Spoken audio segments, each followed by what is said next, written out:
Hola y bienvenidos de vuelta al canal Transistor Maníacos. La semana pasada introducimos y nos empezamos a familiarizar con un componente extremadamente importante en la electrónica, el diodo semiconductor.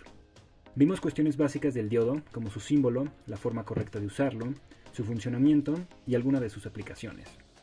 El día de hoy seguiremos conociendo las maravillas de este componente.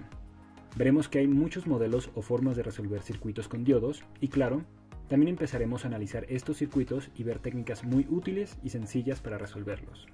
Así que quédate conmigo para que de ahora en adelante ningún circuito con diodos pueda intimidarte.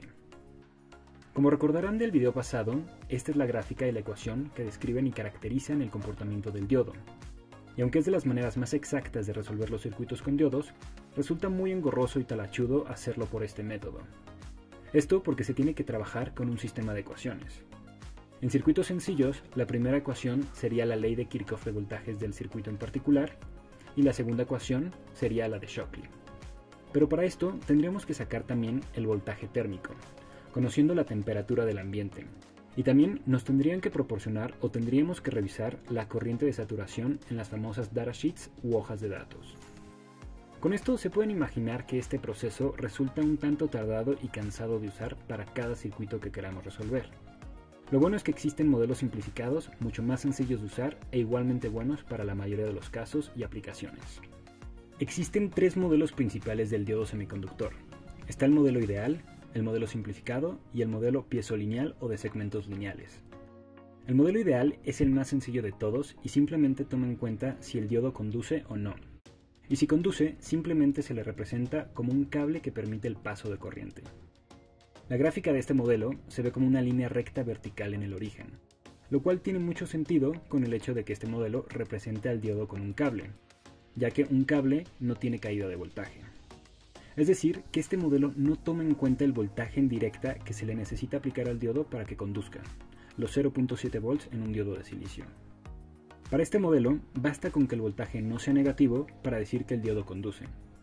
Debido a esto, este es el modelo más inexacto de todos y no suele usarse con tanta frecuencia. Por otro lado, el modelo simplificado es el que más se utiliza de todos. Este sí considera el voltaje de directa que se le necesita aplicar al diodo para que empiece a conducir. Por lo que cuando el diodo en el circuito sí conduce, se reemplaza por una fuente de voltaje para representar la caída de tensión que se experimenta al romper la barrera de agotamiento del diodo y permitir que éste conduzca. Podemos ver que la gráfica de este modelo se parece un poco más a la gráfica de un diodo real. Por último, el modelo piezolineal es el que más se asemeja de todos al modelo real del diodo. Este, además de tomar en cuenta la caída de voltaje, también toma en cuenta que la caída de voltaje aumenta al aumentar la corriente que circula a través del diodo. Por esto, este modelo representa al diodo que conduce como una fuente de voltaje en serie con una resistencia. Como es de esperarse, la gráfica de este modelo se asemeja aún más a la gráfica del diodo real. Sin embargo, este modelo tampoco se usa tanto, ya que es más complicado que el modelo simplificado y no hay una diferencia significativa entre los resultados de uno y otro modelo. La diferencia suele estar en el orden de las centésimas de volts y se puede despreciar. Ahora, ya habiéndonos familiarizado con los diferentes modelos del diodo, podemos resolver algunos ejercicios usando el modelo simplificado. Bueno, empecemos a resolver nuestro primer circuito con diodos. Como podemos ver, en este primer ejercicio nos piden calcular el voltaje del diodo, la corriente que circula a través de este y el voltaje de la resistencia. Lo primero que yo les recomendaría al resolver cualquier ejercicio con diodos es dibujar las marcas de polaridad, tanto del diodo como de cualquier otro componente del circuito. Sabemos que la parte positiva del diodo se encuentra en la base del triángulo de su símbolo y que la parte negativa se encuentra en su lado opuesto. De igual manera, dibujamos las marcas de polaridad en la resistencia. Lo siguiente sería dibujar el sentido de la corriente. Sabemos que esta debe estar entrando por la parte negativa de la fuente de voltaje, de esta manera. Al dibujar el sentido de la corriente, vemos que este coincide con la dirección en la que apunta el símbolo del diodo. Con esto podemos suponer que el diodo está conduciendo. Para este ejercicio y los siguientes, vamos a suponer que el diodo en efecto conduce. Y ya si este no estuviera conduciendo, el signo de su corriente nos lo haría saber, ya que el obtener una corriente negativa para un diodo equivale a decir que este no conduce y se tiene que sustituir por un circuito abierto. Pero bueno, vemos que aquí sí coincide. Por lo tanto podemos proceder a escribir la ley de Kirchhoff de voltaje. Pero antes de esto, me gustaría mencionarles cómo vamos a manejar los signos de los voltajes. También nos vamos a guiar a partir del sentido de la corriente y las marcas de polaridad en los componentes. Si la corriente entra por una polaridad negativa, por la parte negativa de cualquier componente, vamos a decir que se está pasando de un potencial eléctrico menor a uno mayor. Por lo tanto, el voltaje es positivo. Pero si entra por la parte positiva, como con el diodo, vamos a decir que se está pasando de un potencial mayor a uno menor. Por lo tanto, hay una caída de voltaje y el voltaje se debe escribir negativo. Sabiendo esto, ahora sí podemos escribir la ley de Kirchhoff de voltaje para este circuito, que serían 10 volts de la fuente de alimentación menos 0.7 volts del voltaje que se come el silicio, menos el voltaje de la resistencia, que aplicando la ley de Ohm sería 1 kilo ohm por la corriente. Y todo esto igual a 0. Despejando de aquí la corriente nos da que esta es de 9.3 mA. Debido a que obtuvimos que la corriente fue positiva, esto nos confirma que el diodo en efecto sí está conduciendo. Y con esto sabemos que el voltaje del diodo debe corresponder a su voltaje de directa, y al ser uno de silicio es de 0.7 volts. Para obtener el voltaje de la resistencia podemos aplicar la ley de Ohm y decir que es su valor de resistencia por la corriente, o podemos aplicar de una manera más sencilla una ley de Kirchhoff de voltaje, empezando por los 10 volts de la fuente de alimentación y restándole los 0.7 volts del silicio. Esto equivale al voltaje de la resistencia, lo que son 9.3 volts. Y con esto tenemos ya los tres resultados de nuestro ejercicio. Pasando a nuestro siguiente ejercicio, podemos ver que es muy similar al ejercicio pasado, nada más que en esta ocasión el diodo está de manera contraria. Vamos a ver qué sucede con esto.